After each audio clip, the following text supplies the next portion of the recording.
to his truck, stuffing her money in his back pocket. The lights flashed on.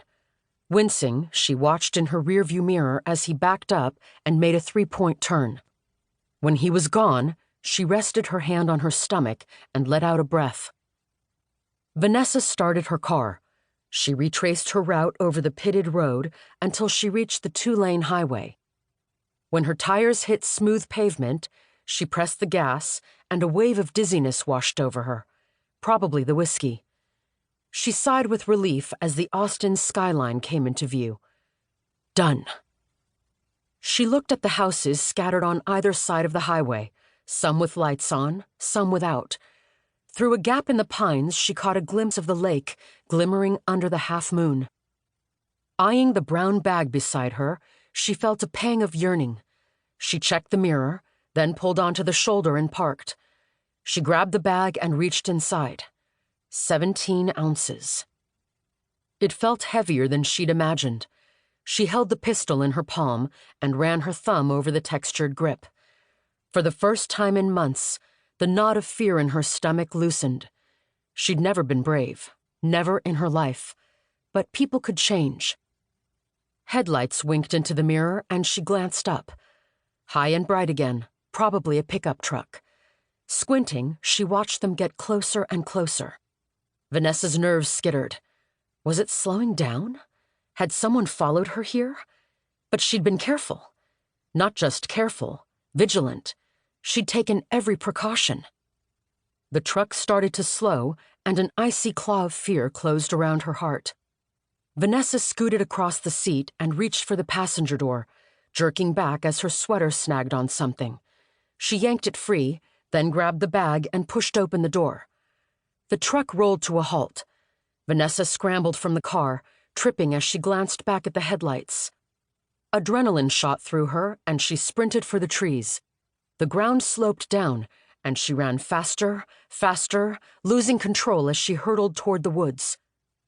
Her toe caught, and she crashed to her knees and elbows, but managed to hold the bag. She pushed herself up and raced toward the line of trees. Then the headlights switched off, and everything went black. She ran blindly through the knee-high weeds, huffing and gasping and clutching the bag to her chest like a football. A car door slammed, sending a jolt of terror through her. She pictured him running after her, closing the distance, grabbing her by her hair. Thorns stabbed at her as she reached the thicket. She swiped at the branches, desperate for cover as she imagined him behind her. She couldn't see anything, not even her hand in front of her face, as she groped through the razor-sharp bushes. The thorns disappeared as she stumbled into a clearing. Panting, she stopped and glanced up at the moon.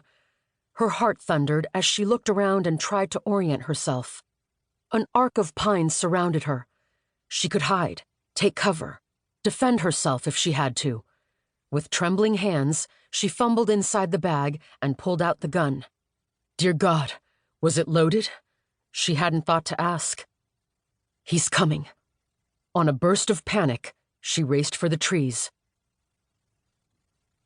Brandon almost made it home. Almost.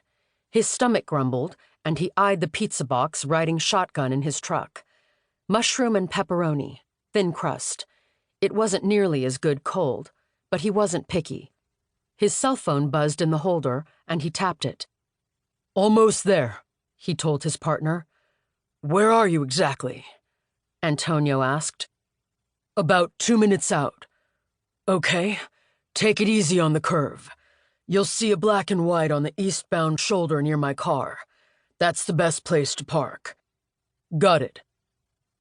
Brandon drove another mile down the highway and slowed. He spotted the whirring yellow lights of a tow truck blocking the eastbound lane as it dragged a pickup from the ditch. Brandon passed them, making note of the disabled vehicle, a black Chevy Silverado.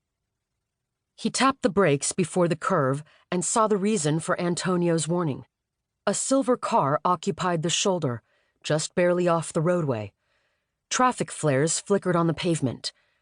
Directly across the street, Antonio and a uniform stood talking with a man. Tall, goatee, green camo jacket, and a baseball cap turned backward on his head. Brandon pulled a U-turn.